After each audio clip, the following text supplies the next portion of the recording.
형님, 제발 제발 이 손을 놓지 마십시오. 형님 찢어질 듯한 비명이 칠성산의 거친 바람 소리를 뚫고 울려 퍼졌다.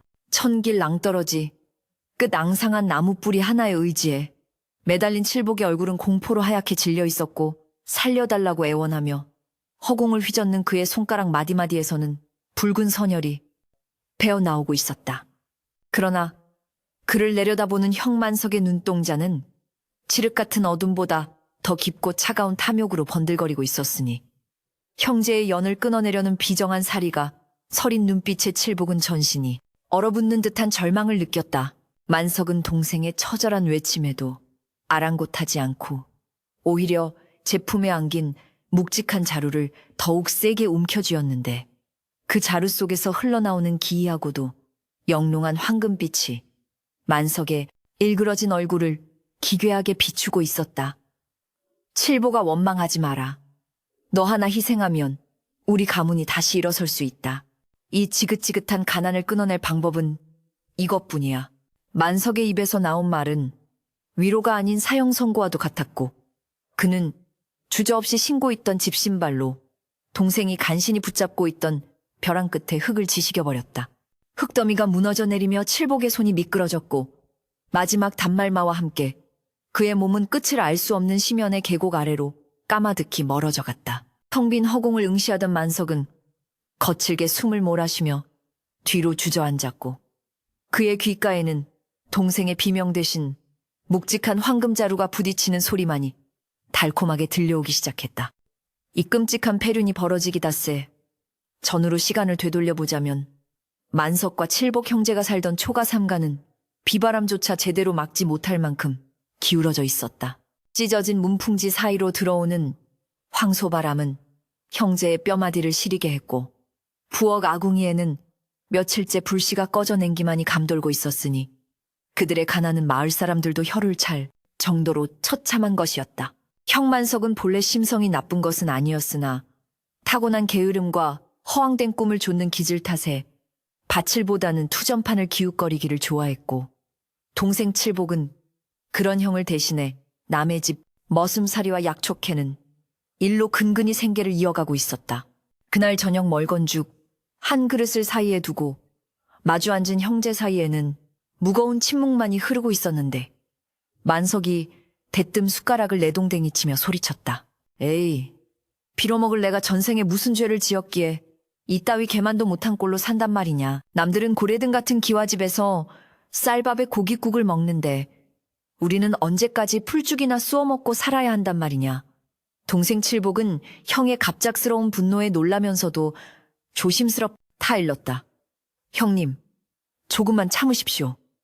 제가 내일 산에 가서 귀한 산삼이라도 캐오면 쌀을 팔아오겠습니다. 성실히 살다 보면 언젠가 벼뜰 날이 있지 않겠습니까? 그러나 만석은 동생의 순박한 위로가 오히려 비수처럼 느껴져 자리를 박차고 밖으로 나가버렸다. 칠흑 같은 어둠이 깔린 마을, 어기를 배회하던 만석의 발길은 저도 모르게 마을 뒤편의 성황당으로 향했는데 그곳에서 그는 운명을 뒤바꿀 기이한 노인과 마주치게 되었다. 낡은 삼배옷을 입고 백발이 성성한 노인은 인기척도 없이 만석의 뒤에 서서 마치 그의 속마음을 꿰뚫어 보는 듯한 음산한 미소를 짓고 있었다. 젊은이 뱃속에는 허기가 가득하고 눈에는 탐욕이 가득하구먼. 자네 부자가 되고 싶지 않은가? 평생 써도 다 못 쓸 만큼의 황금을 원하지 않는가? 말일세. 만석은 갑작스러운 노인의 물음에 등골이 오싹해졌지만 황금이라는 단어에 귀가 번쩍 뜨여 침을 꿀꺽 삼키며 되물었다. 노인장 그게 무슨 헛소리여. 그런 방법이 있다면 내 영혼이라도 팔겠소. 노인은 껄껄 웃으며 품에서 주먹만한 누런 돌덩이 하나를 꺼내 보였는데 달빛을 받은 그것은 분명 순도 높은 황금이었다. 만석의 눈이 뒤집힐 듯 커지자 노인은 나직하고도 유혹적인 목소리로 속삭였다.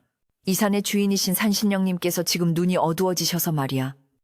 싱싱하고 맑은 사람의 눈 하나를 바친다면 그 보답으로 이 황금 덩어리가 가득 담긴 자루를 내리겠다고 하셨네.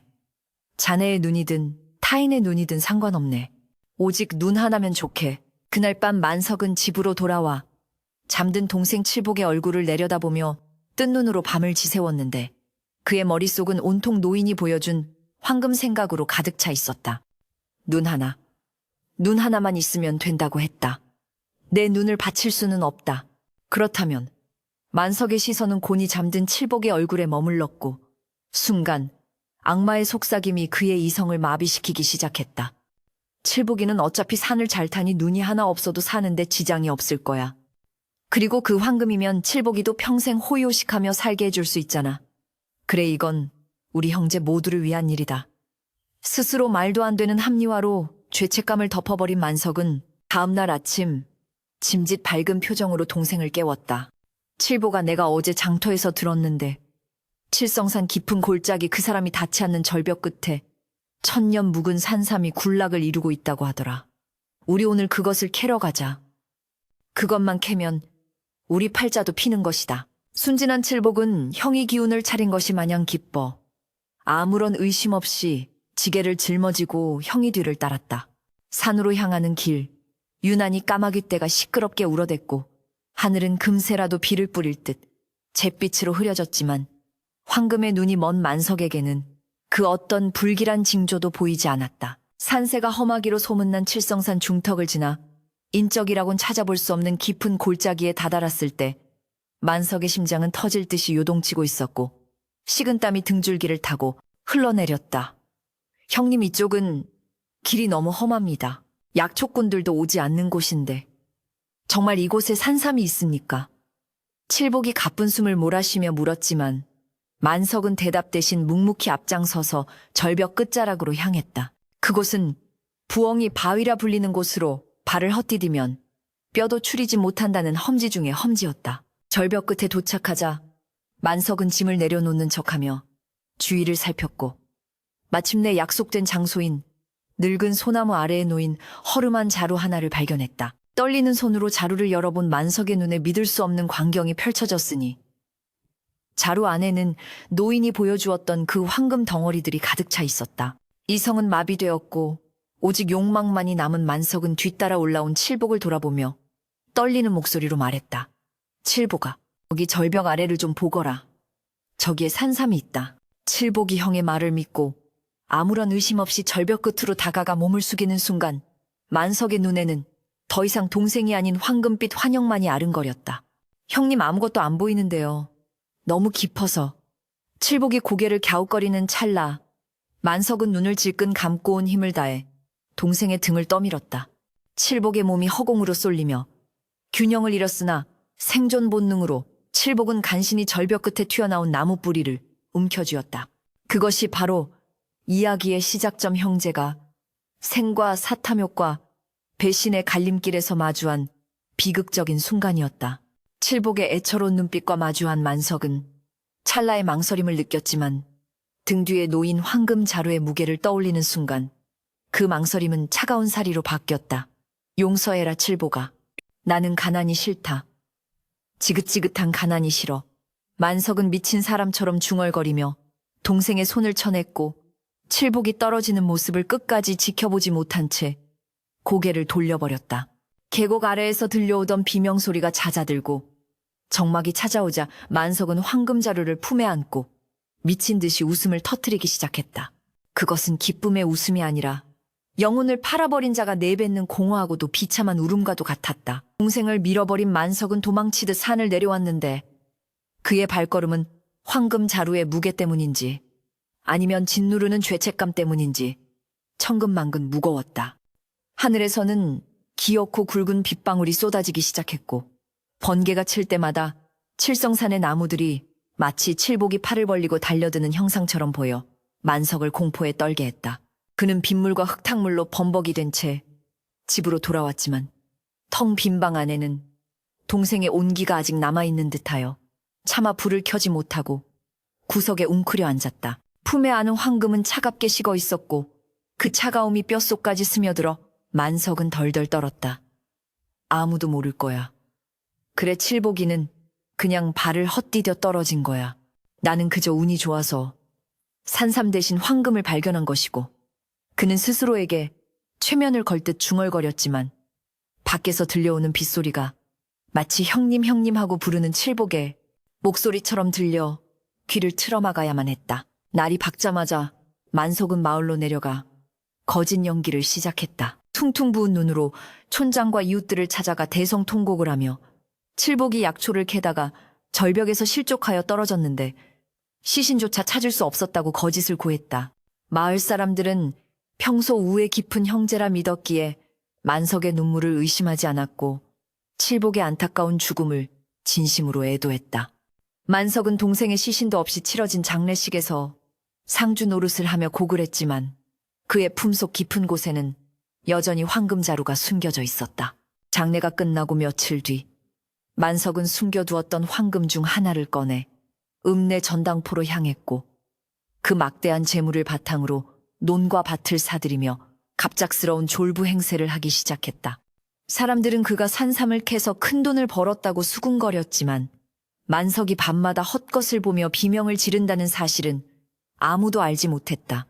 그렇게 만석은 동생의 목숨값으로 쌓아 올린 부유함 속에서 서서히 썩어 들어가고 있었고 저 깊은 칠성산 벼랑 아래에서 피투성이가 된 칠복이 아직 숨을 쉬고 있다는 사실은 꿈에도 모른 채 그의 기와집은 날로 높게만 올라갔다. 안석이 동생을 제물로 바쳐 얻은 황금으로 지은 기와집은 가히 마을의 흉물이라 불릴 만큼 거대하고 위압적이었으니 고래등 같은 지붕은 하늘을 찌를 듯 솟아 있었고 소슬대문은 관아에 그것보다 더 웅장하여 지나가는 과객조차 발을 멈추고 올려다볼 지경이었다. 굶주림에 허덕이던 초가삼간의 기억은 온데간데 없고 만석의 집 곳간에는 햅쌀이 가만히째 썩어나갈 정도로 쌓여 있었으며 부엌에서는 밤낮으로 고기 굽는 냄새와 기름진 음식, 향기가 끊이지 않아 담장을 넘어온 마을을 진동케 했다.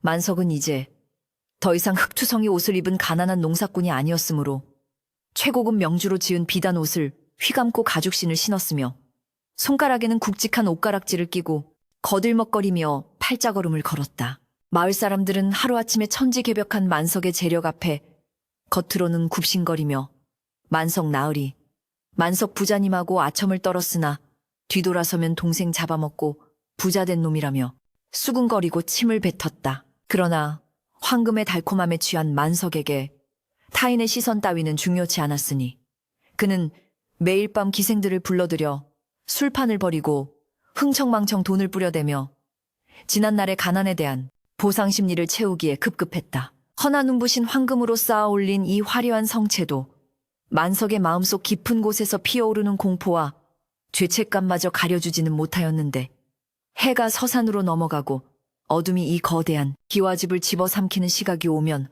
만석의 진짜 지옥이 시작되었다. 기름진 안주와 독한 술로 배를 채우고 비단 금침 위에 몸을 뉘어도 잠이 들라치면 어김없이 귓가에 젖은 목소리가 들러붙어 그를 괴롭혔다.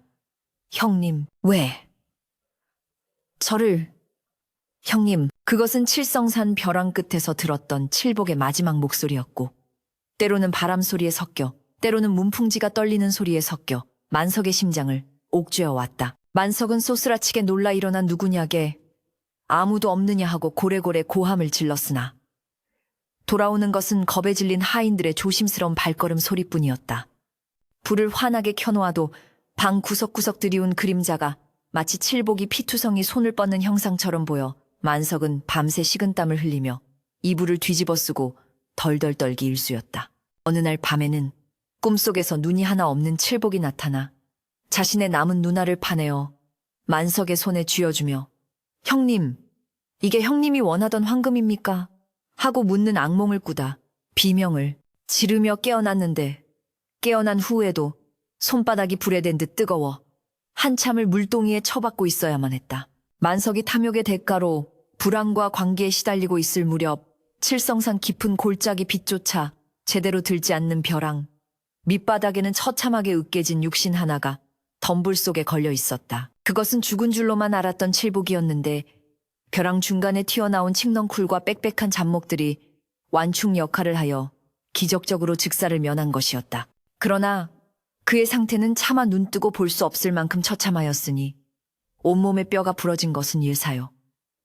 날카로운 나뭇가지가 얼굴을 스치고 지나간 탓에 왼쪽 눈은 끔찍하게 훼손되어 붉은 피가 낭자하게 흐르고 있었다. 의식을 잃고 며칠을 쓰러져 있던 칠복이 간신히 눈을 떴을 때 그를 맞이한 것은 뼈를 깎는 듯한 고통과 썩은 낙엽 냄새, 그리고 짐승들의 울음소리뿐이었다. 신음소리조차 제대로 나오지 않는 목을 부여잡고 칠복은 몸을 일으키려 했으나 다리가 말을 듣지 않았고 왼쪽 시야는 캄캄한 어둠으로 닫혀버린 상태였다. 흐릿한 오른쪽 눈으로 올려다본 절벽 위는 까마득하게 멀어 보였고 그제야 칠복의 머릿속에 형 만석이 자신의 등을 떠밀던 순간의 기억이 섬광처럼 스치고 지나갔다. 믿었던 혈육의 배신, 그 차가운 눈빛 욕망에 일그러진 형의 얼굴이 떠오르자 육체의 고통보다 더 큰 비수가 가슴에 꽂히는 듯했다. 형님, 어찌하여 우리가 어떻게 살아왔는데. 칠복은 찢어진 입술로 피 섞인 울음을 토해냈으나 그의 목소리는 깊은 계곡의 바람소리에 묻혀 흩어질 뿐이었다. 굶주림과 고통, 그리고 과다출혈로 인해 칠복의 생명은 꺼져가는 등불처럼 위태로웠고 밤이 되자 굶주린 산짐승들이 피 냄새를 맡고 주위를 어슬렁거기 시작했다. 늑대의 푸른 안광이 어둠 속에서 번뜩일 때마다 칠복은 남은 한 손으로 돌멩이를 쥐고 필사적으로 저항하려 했으나 힘이 들어가지 않는 손에서는 돌멩이가 맥없이 굴러떨어졌다. 이대로 죽는 것인가? 억울하다. 형님을 원망하고 싶지 않지만 이대로 주거구천을 떠도는 귀신이 되기는 싫다. 삶에 대한 본능적인 집착이 칠복의 희미해져가는 정신을 붙들었고 그는 무의식적으로 빗물이 고인 웅덩이 쪽으로 기어가 흙탕물을 핥으며 버텼다. 며칠이 지났는지도 모를 시간 동안 칠복은 고열에 시달리며 형과의 행복했던 어린 시절과 배신의 순간이 뒤섞인 환각 속을 헤매었다. 그의 한쪽 눈은 이미 빛을 잃고 흉측하게 짓물러 있었으나 남은 한쪽 눈만은 살아서 억울함을 풀겠다는 일념으로 도끼 서린 빛을 발하고 있었다. 그러던 어느 날 칠성산 깊은 곳까지 약초를 캐러 들어왔던 늙은 신만이 하나가 까마귀 떼가 유난히 맴도는 곳을 수상히 여겨 절벽 아래로 내려왔다가 칠복을 발견하게 되었다.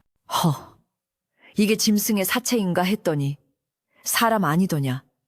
이 깊은 곳에 사람이 어찌.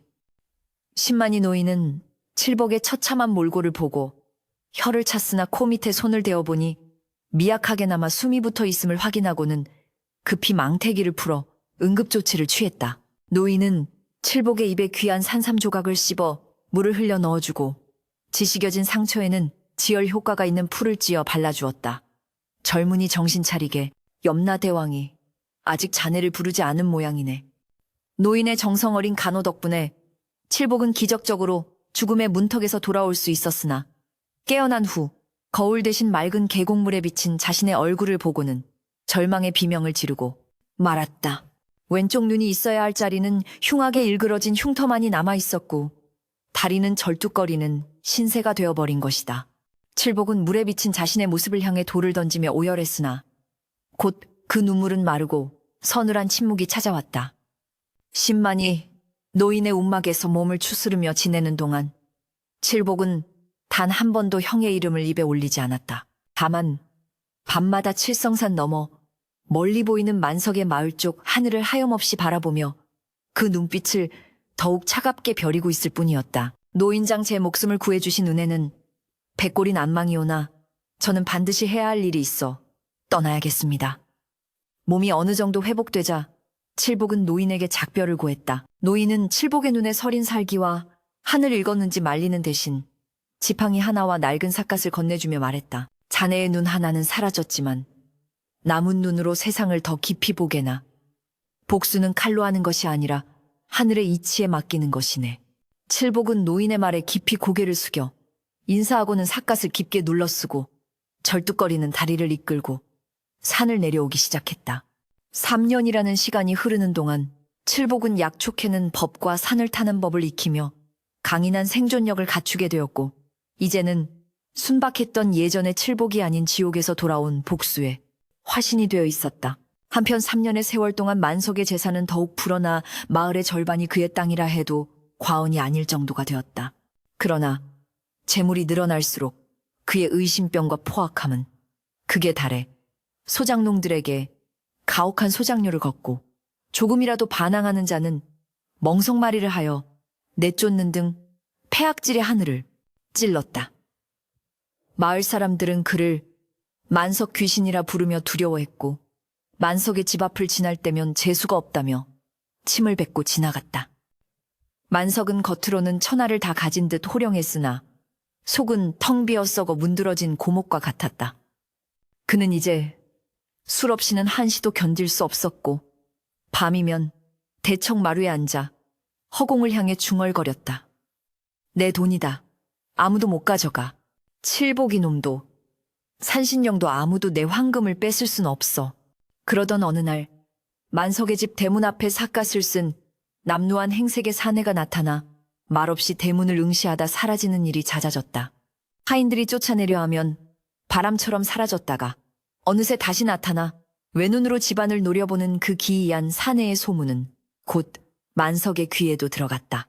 뭐라? 외눈박이 거지가 내 집 주위를 맴돈다고. 만석은 술잔을 들던 손을 멈추고 하인의 멱살을 잡으며 물었다. 내 나으리, 왼쪽 눈에 큰 흉터가 있고 다리를 저는 것이 영락없는 병신이 온데 그 눈빛이 어찌나 매섭던지 소인도 오금을 저렸습니다요. 하인의 말에 만석의 얼굴색이 흑빛으로 변했다. 왼쪽 눈, 흉터, 다리를 전다.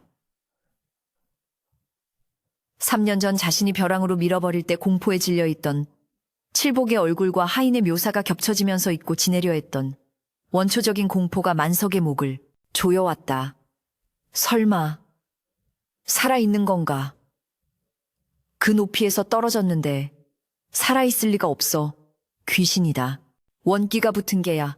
만석은 발광하듯 술상을 엎어버리고 방 안을 서성였다. 만약 칠복이 살아 돌아온 것이라면 자신의 모든 죄악이 만천하에 드러나고 쌓아올린 부귀영화가 물거품이 될 것이라는 두려움이 그를 잠식했다. 만석은 즉시 신복을 불러 은밀한 지시를 내렸다. 지금 당장 장정들을 풀어 그 외눈박이 거지를 잡아오너라. 쥐도 새도 모르게 처리해야 한다. 내 눈앞에 그놈의 목을 가져오기 전까진 돌아올 생각 마라. 마을 어귀의 주막에서는 삿갓은 사내가 국밥 한 그릇을 시켜놓고 조용히 앉아 있었는데 삿갓 아래로 드러난 그의 인매는 굳게 다물어져 있었다. 주변 사람들이 만석의 포악함에 대해 성토하는 소리가 들려올 때마다 사내의 손은 숟가락을 부러뜨릴 듯 꽉 쥐어졌다가 펴지기를 반복했다.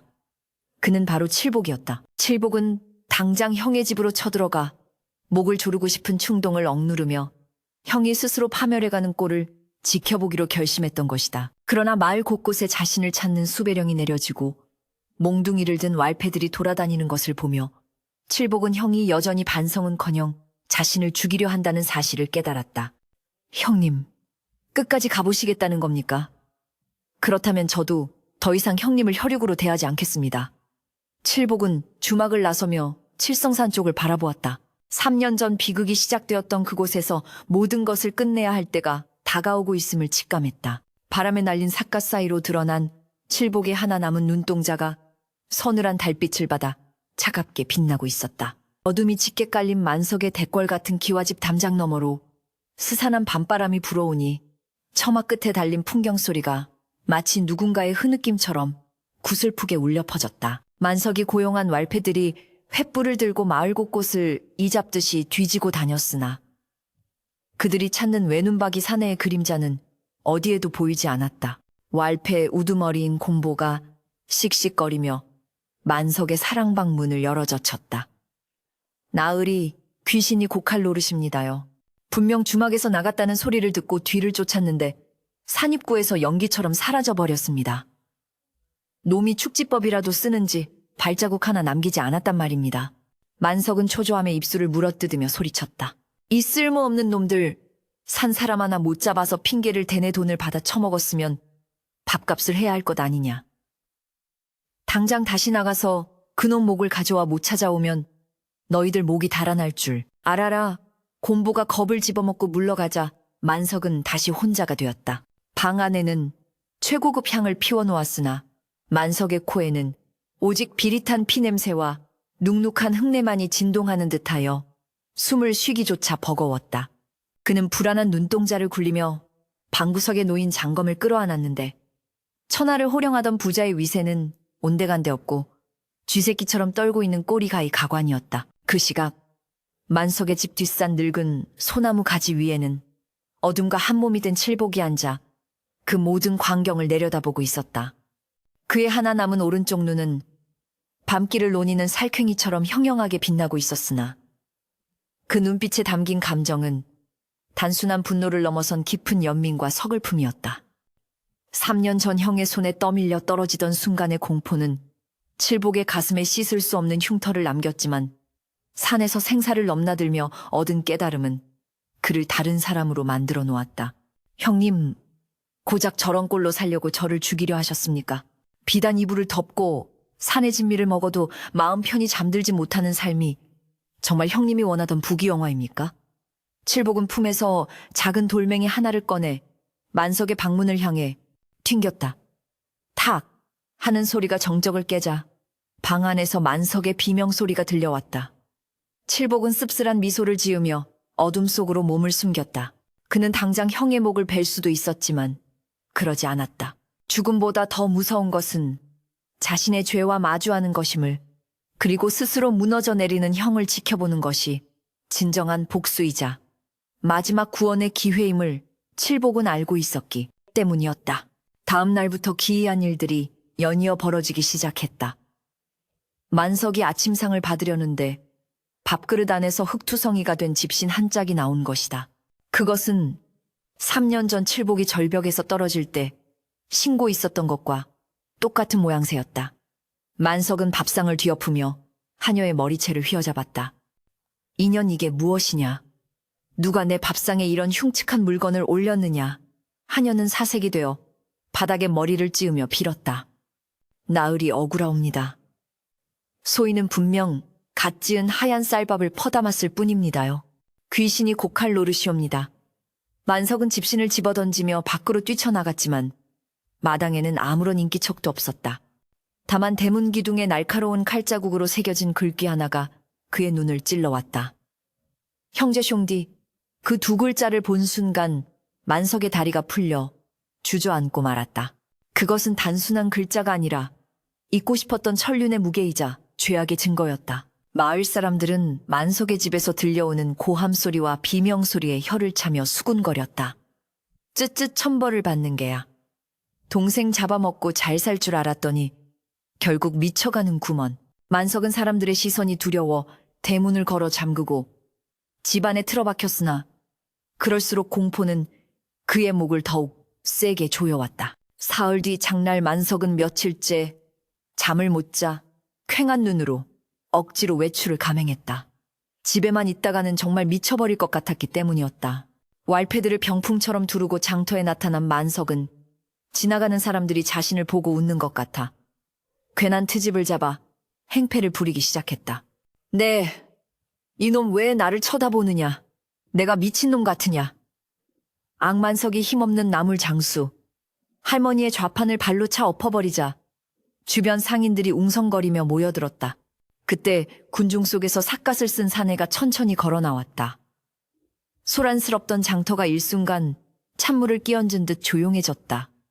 사내는 천천히 삿갓을 벗어 얼굴을 드러냈는데 흉측하게 일그러진 왼쪽 눈의 상처와 서늘한 오른쪽 눈동자가 만석을 정통으로 응시했다. 만석은 숨이 턱 막히며 뒷걸음질 쳤다. 칠복이, 너, 내 놈이. 만석의 입술이 파르르 떨렸고 왈패들조차 칠복에게서 뿜어져 나오는 기이한 살기에 눌려 섣불리 덤비지 못했다. 칠복은 만석을 향해 한 걸음 다가서며 낮고 묵직한 목소리로 말했다. 형님, 그동안 편안하셨습니까? 저는 형님 덕분에 저승문턱 구경 잘하고 왔습니다. 칠복의 목소리는 분노보다는 서글픔에 가까웠으나 그 울림은 천둥 소리보다 더 크게 만석의 가슴을 때렸다. 만석은 공포와 수치심, 그리고 알 수 없는 분노에 휩싸여 소리쳤다. 저놈을 잡아라. 저놈은 내 동생이 아니다. 내 재산을 노리고 온 사기꾼이다. 당장 쳐 죽여라. 만석의 고함에 왈패들이 주춤거리며 달려들었지만 칠복은 지팡이 하나로 그들의 공격을 유려하게 받아넘겼다. 그의 몸놀림은 산짐승처럼 날렵했고 지팡이는 마치 살아있는 뱀처럼 왈패들의 급소를 정확히 가격했다. 순식간에 장터는 아수라장이 되었고 칠복은 쓰러진 왈패들 사이를 유유히 걸어 만석의 코앞까지 다가왔다. 만석은 털썩 주저앉아 엉덩이 걸음으로 뒤로 물러났다. 오지 마라 살려줘 내 돈. 돈을 주마 얼마면 되느냐.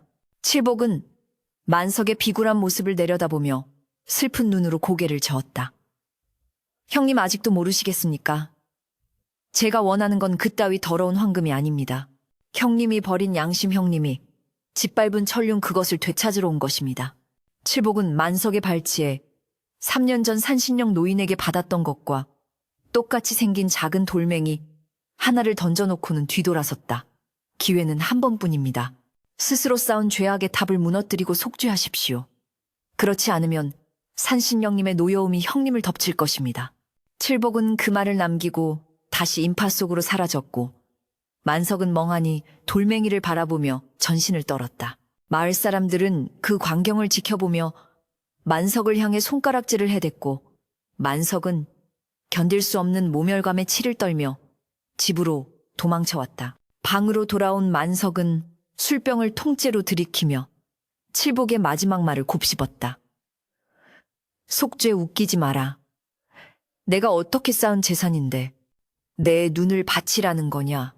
아니면 이 재산을 다 내놓으라는 거냐? 절대 못한다. 죽어도 못해. 탐욕에 눈이 먼 자에게 회개는 너무나 먼 길이었다. 만석의 마음속에서는 공포가 다시금 도끼 어린사리로 변질되기 시작했다. 칠복이가 살아있는 한 나는 하루도 발 뻗고 잘 수 없다. 게다가 산신령 그래, 그 노인이 있었지. 그 노인을 다시 찾아야 한다. 만석은 3년 전 자신에게 황금을 주었던 그 기이한 노인을 떠올렸다. 노인은 분명 눈 하나를 원한다고 했다. 만약 자신이 칠복에 남은 눈마저 바친다면, 아니면 더 많은 사람의 눈을 바친다면, 어쩌면 노인은 더 큰 황금을 주거나 칠복을 영원히 없애줄지도 모른다는 망상이 만석의 뇌리를 잠식했다. 이성은 완전히 마비되었고 광기만이 남은 만석은 옷장 깊숙한 곳에 숨겨두었던 낡은 지도를 꺼내들었다. 칠성산 부엉이 바위 그 저주받은 장소로 다시 가야만 했다.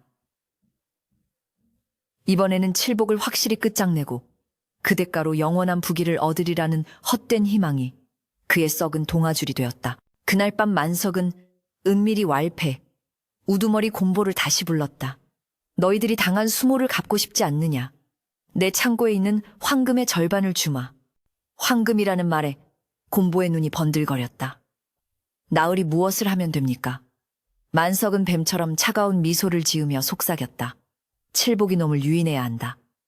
놈은 정이 많아. 어리석은 놈이지. 내일 밤 내가 칠성산 절벽 위에서 자결하겠다고 소문을 내거라. 형이 죄를 뉘우치고 죽으려 한다면 그 놈은 반드시 나타날 것이다. 그때 놈을 덮쳐서 묶어라. 죽이지는 말고 산채로 내 앞에 대령해야 한다. 내가 직접 놈의 남은 누나를 뽑아 산신령께 제물로 바칠 것이다. 만석의 계획은 치밀하고도 잔혹했다. 동생의 선한 마음을 이용해 덫을 놓고 그것을 기회로 자신의 탐욕을 완성하려는 악마적 발상이었다.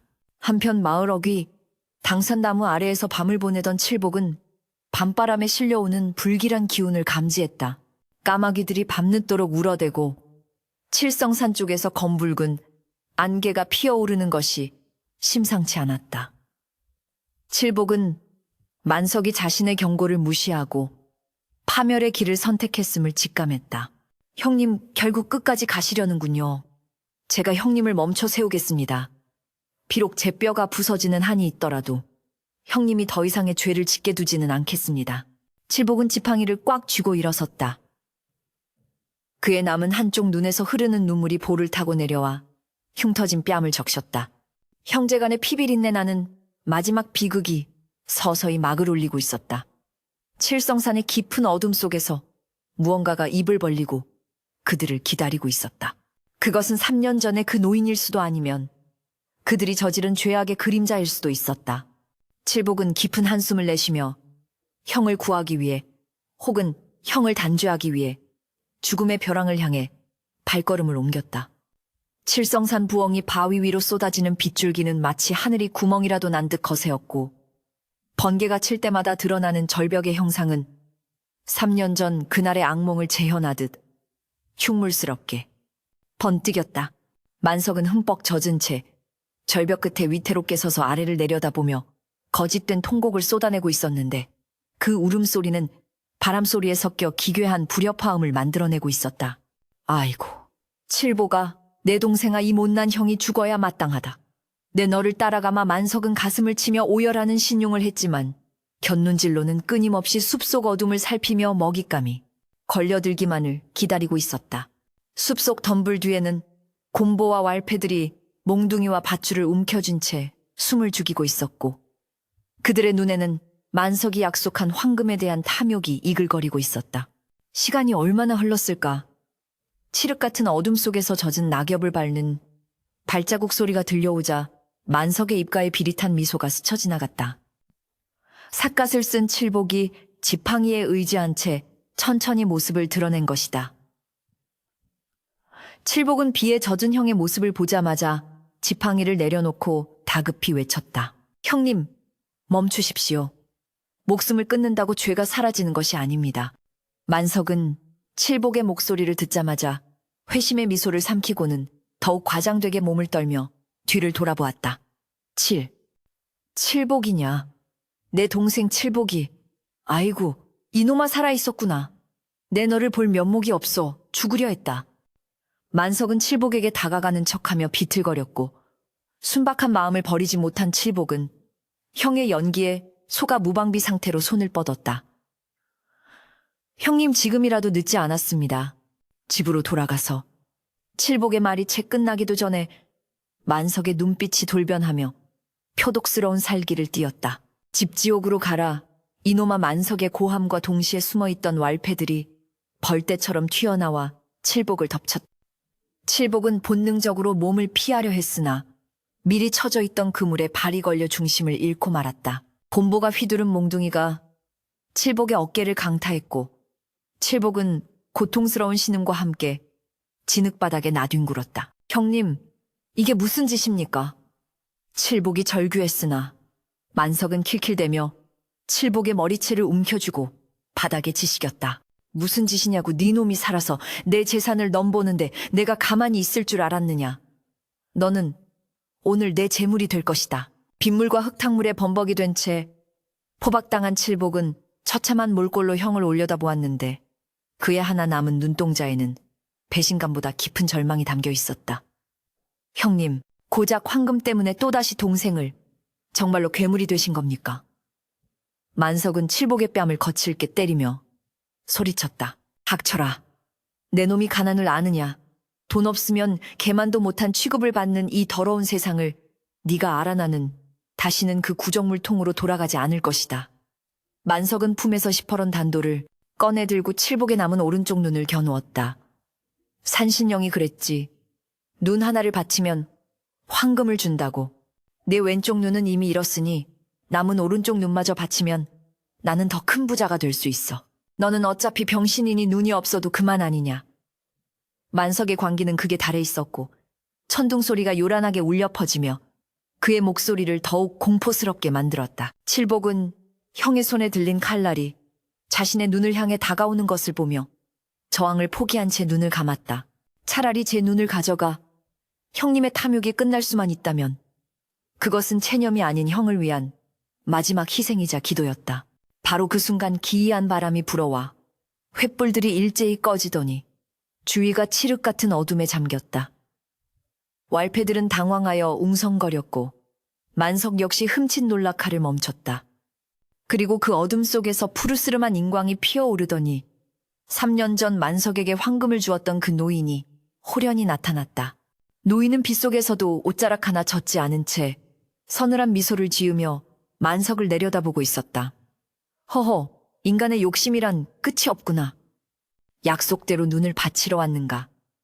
만석은 노인을 보자마자 공포와 환희가 뒤섞인 표정으로 무릎을 꿇고 기어갔다. 어르신 산신령님, 제가 왔습니다. 여기 제 동생 놈을 잡아왔습니다. 이놈의 남은 누나를 바칠 테니 제게 약속하신 황금을 더 주십시오. 저 산만한 황금을 주십시오. 만석은 미친 듯이 절을 하며 애원했고 노인은 지팡이를 들어 칠복을 가리켰다. 저자는 자네의 하나뿐인 혈육이 아닌가. 혈육의 눈을 뽑아 황금과 바꾸겠다니 진정으로 후회하지 않겠는가. 만석은 뒤도 돌아보지 않고 소리쳤다. 후회라니요. 천부당만부당한 말씀입니다.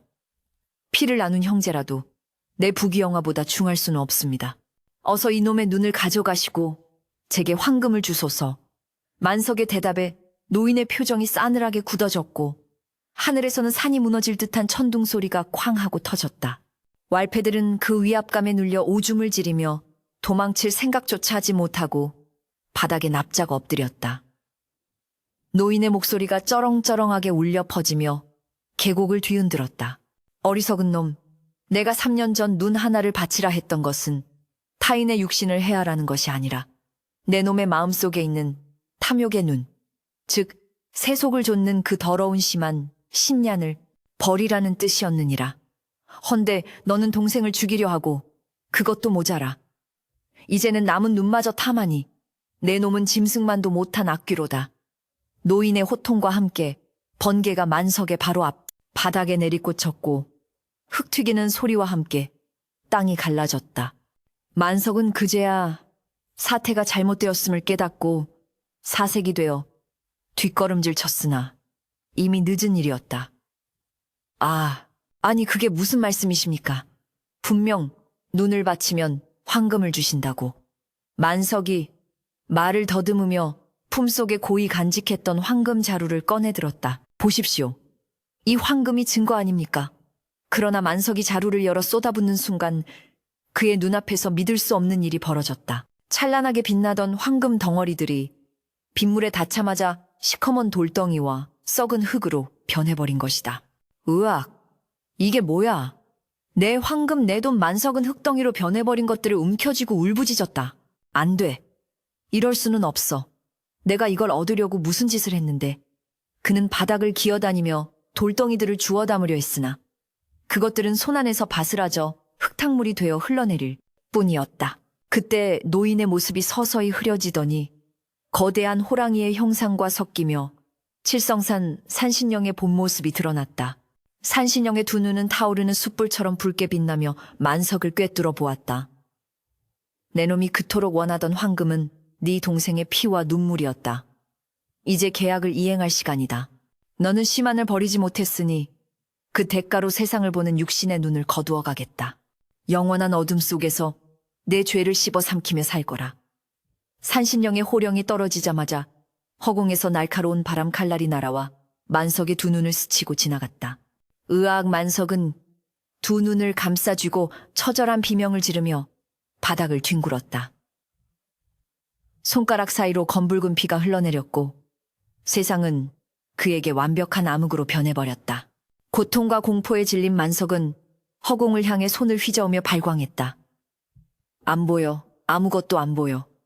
칠보가 살려다오. 형이 잘못했다. 제발 불 좀 켜다오. 포박이 풀린 칠복은 충격적인 광경의 말을 잊지 못하고 형에게 기어갔다. 형님.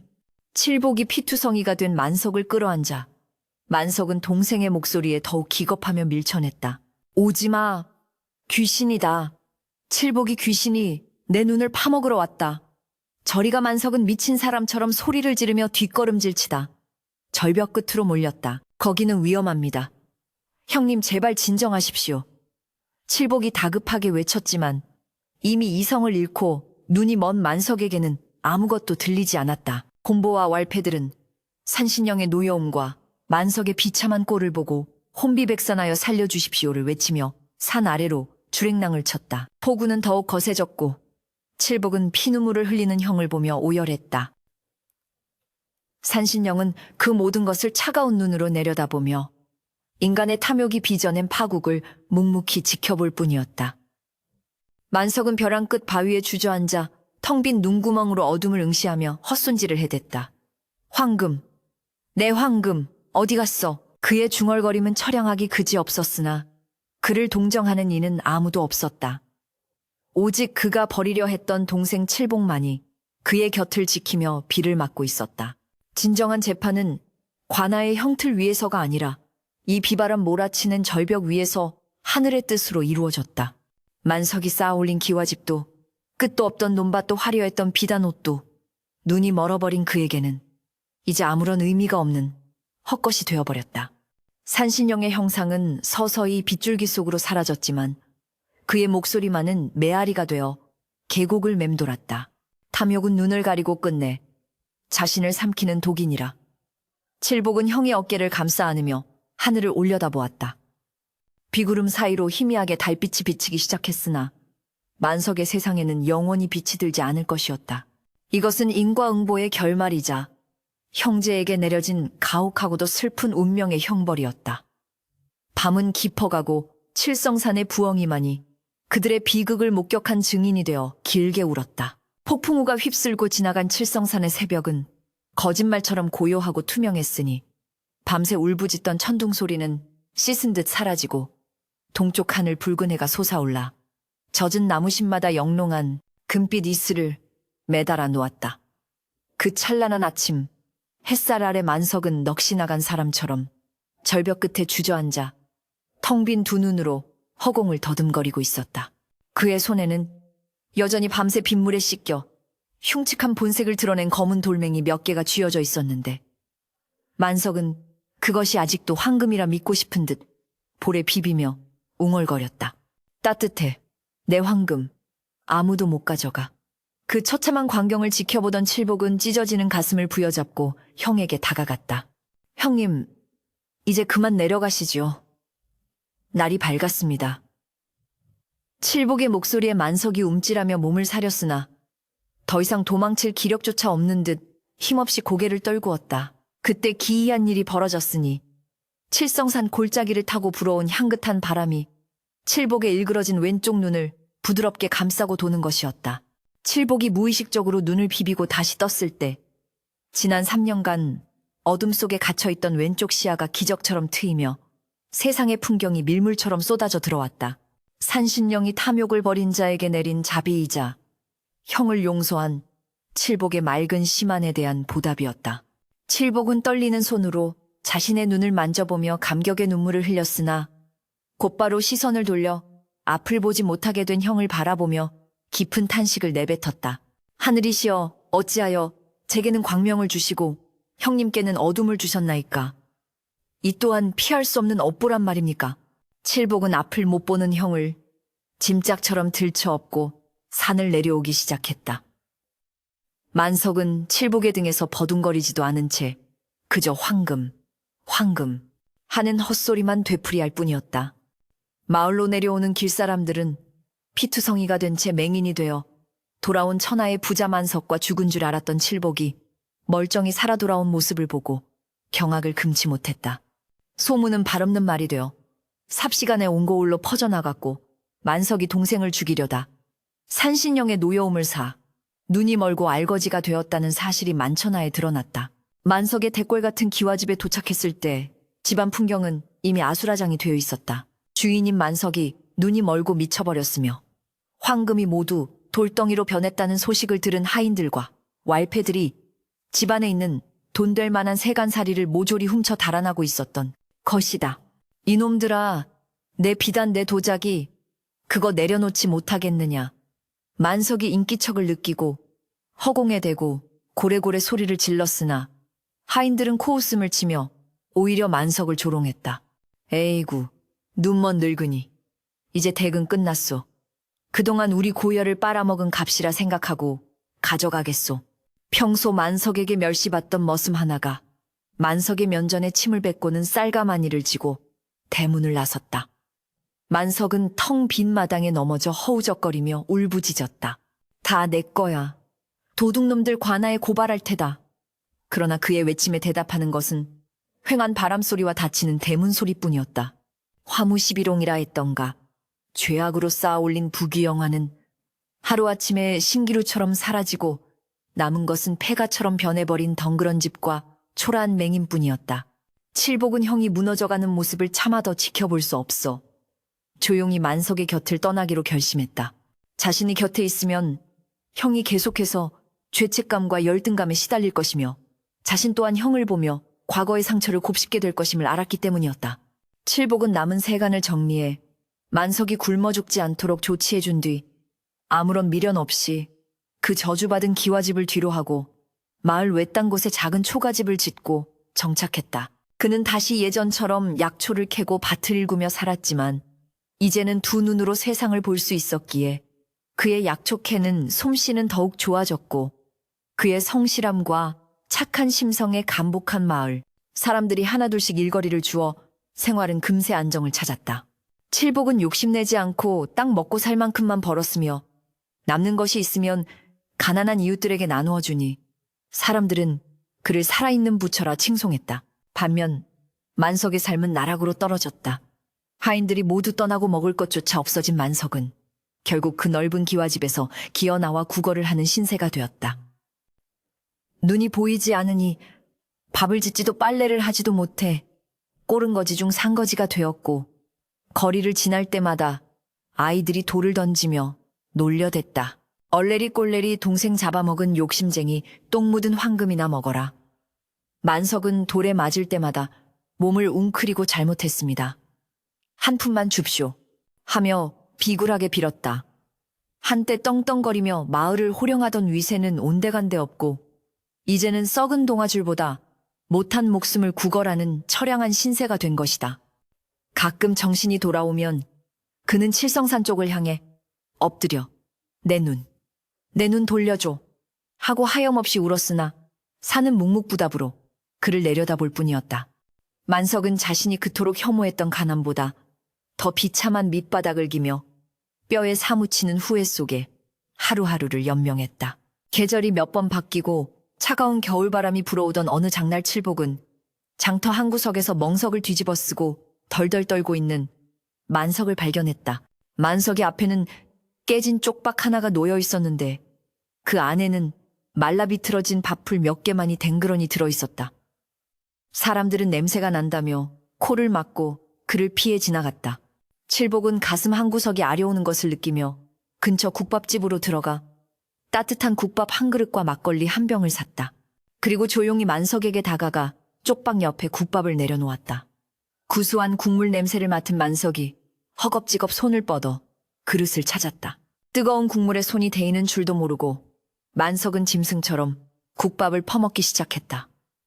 아이고 고맙습니다. 나으리, 복 받으실 겁니다. 입가에 국물을 질질 흘리며 먹는 형의 모습을 내려다보던 칠복의 눈시울이 붉어졌다. 칠복은 말없이 자신의 겉옷을 벗어 만석의 어깨에 덮어주었다. 따뜻한 온기가 전해지자 숟가락질을 하던 만석의 손이 뚝 멈추었다. 그는 보이지 않는 눈을 들어 허공을 응시했다. 누구시오? 칠복은 대답하지 않았다. 만석의 떨리는 손이 칠복의 옷자락을 더듬더니 이내 칠복의 거친 손등을 만졌다. 그 손에 감촉 익숙한 온기. 만석의 입술이 파르르 떨리기 시작했다. 설마 칠복이냐? 만석의 텅 빈 눈에서 굵은 눈물방울이 뚝뚝 떨어져 국밥 그릇 위로 떨어졌다. 칠복은 그제야 나직하게 한마디를 건넸다. 날이 찹니다. 밥 굶지 마시고 부디 몸 성히 지내십시오. 칠복은 그 말을 남기고 뒤돌아섰다. 만석은 국밥 그릇을 엎지르며 땅을 치고 통곡했다. 칠복아, 내 동생 칠복아, 내가 죽을 죄를 지었다. 나를 죽여다오. 제발 나를 용서하지 마라. 장터가 떠나가라. 울부짖는 만석의 참회 소리가 사람들의 발길을 멈추게 했으나 칠복은 뒤돌아보지 않고 군중 속으로 사라졌다. 그것이 형제간의 마지막 만남이었다. 세월이 흘러 칠복은 어진 아내를 얻어 단란한 가정을 꾸렸고 슬아의 자식들을 두고 행복하게 살았다. 그는 아이들에게 항상 이렇게 가르쳤다.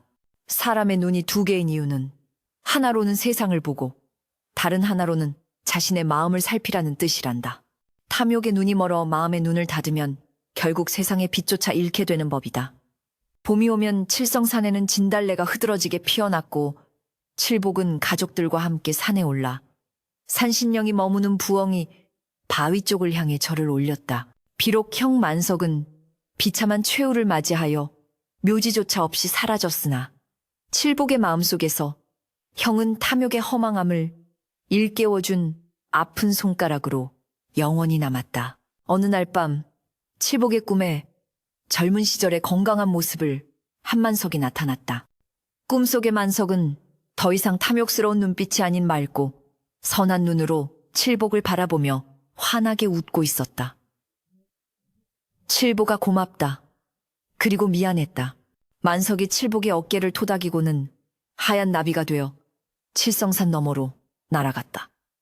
잠에서 깬 칠복은 창문을 열어 밤하늘을 올려다보았다. 수많은 별들이 쏟아질 듯 반짝이고 있었고 그중 유난히 밝게 빛나는 두 개의 별이 마치 형제가 나란히 서로를 바라보는 듯했다. 칠복은 비로소 마음속 깊은 곳에 남아있던 한 조각의 슬픔마저 떠나보내며 깊은 숨을 들이마셨다. 바람결에 실려오는 흙내음이 향기로웠다. 세상은 이토록 아름다운 것이거늘 어찌하여 사람들은 보이지 않는 황금을 쫓아 스스로 지옥을 만드는가. 칠복은 아내와 아이들이 잠든 방을 흐뭇하게 바라보며 다시 자리에 누웠다. 그의 감긴 두 눈 위로 그리고 마음의 눈 위로 평온한 안식이 깃들었다. 권선징악의 이치는 시퍼렇게 살아있어 착한 자에게는 복을 내리고 악한 자에게는 벌을 내린다는 예시하기는 칠성산 자락촐로들의 입에서 입으로 전해져 오늘날까지도 우리에게 탐욕을 경계하라는 준엄한 교훈을 남기고 있다.